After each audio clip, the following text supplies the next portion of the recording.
Au début, le vieil homme avait simplement remarqué que quelques souris s'étaient faufilées dans son entrepôt. Il attrapa aussitôt une arme et s'y rendit pour inspecter les lieux. Mais ce qu'il découvrit le laissa sans voix, une armée de souris l'attaqua de manière coordonnée, comme si elle suivait un plan précis. C'était clairement un avertissement. Et lorsqu'il examina son arme, il eut un choc, les souris avaient appris à utiliser des outils. Pris de panique, il s'enfuit de l'entrepôt et appela immédiatement les services de contrôle animalier. Mais à l'intérieur, les rongeurs s'étaient déjà regroupés devant l'entrée, en pleine manifestation. Contraint d'agir, le vieil homme investit une grosse somme dans un système de pièges ultra-moderne. Durant les jours suivants, on entendait sans arrêt des bruits de bataille provenant de l'entrepôt, pendant que lui, installé confortablement, sirotait tranquillement son verre d'alcool. Pourtant, un jour, il remarqua que plusieurs caméras affichaient un signal coupé. Les souris devenaient plus intelligentes. Face à cette évolution, le vieil homme n'eut d'autre choix que de renforcer son arsenal. Il remplaça ses 4 anciens dispositifs par une arme de pointe, un robot équipé d'une pince à gauche, d'une lame à droite, et, au bout de sa queue, d'un redoutable canon Gatling.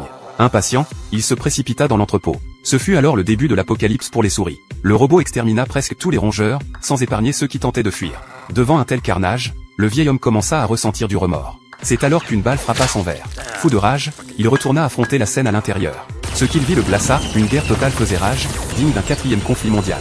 Sur les hauteurs, les souris formaient une ligne de défense pour attaquer le robot. Mais sa carapace métallique résistait à tout. Rien ne semblait pouvoir l'arrêter.